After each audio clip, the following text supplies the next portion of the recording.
So continuing with the presentation on the income statement. So what happens? We basically see interest revenue under other revenue, right? Not under revenues, and realized gain on investments would be as another item under other income. So those are the numbers that we saw. The 53,703 actually shows up under realized gain on sale investment, and the other income that we had shows up as 46,664. That's actually the interest revenue that we calculated, 46,664. So that's how you see it manifest on the financial statements, is on the income statement, right? Now, looking at trading securities, all you do is you basically adjust it according to fair value. So assuming that these Masterware bonds were actually 714,943 and they were classified as trading, okay, you go from the amortized cost to fair value. What is the difference? Is the fair value adjustment. How do you record the fair value adjustment? It is a debit to fair value adjustment, credit unrealized holding gain, and that goes to net income. And that's basically saying, hey, like any other investor, the stock went up. What happens? You get an income on that, right? If you sell a trading security, it's the same thing. It basically says fair value adjustment. Say what the fair value was, and balance needed to be on date. Adjustment needed to update fair value. So, for example, the fair value adjustment would be the difference between the beginning balance fair value adjustment, right? So if we had already put the fair value adjustment at 43,646, right?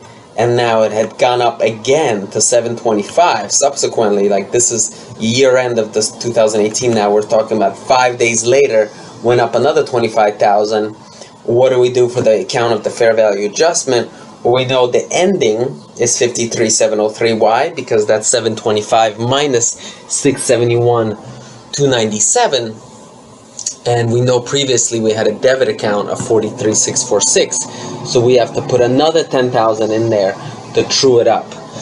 And that's how we basically, the fair value adjustment kind of gets updated at the same as an account in itself. Then sale of trading security investments. So we have, this is the journal entry. We receive cash, we release the discount, and we release the carrying value of the bond at 700,000, and then we record the fair value adjustment as well. We zero out the fair value adjustment as well, because we already recorded the gain prior to that. So now we're just zeroing out the applicable accounts. So in the financial statement, the trading securities, as you see here as well, you see it right here in different periods. Because the trading security income changes from period to period, here in 2018, you see it as 43,646, and in 2019, you see it as 10,057.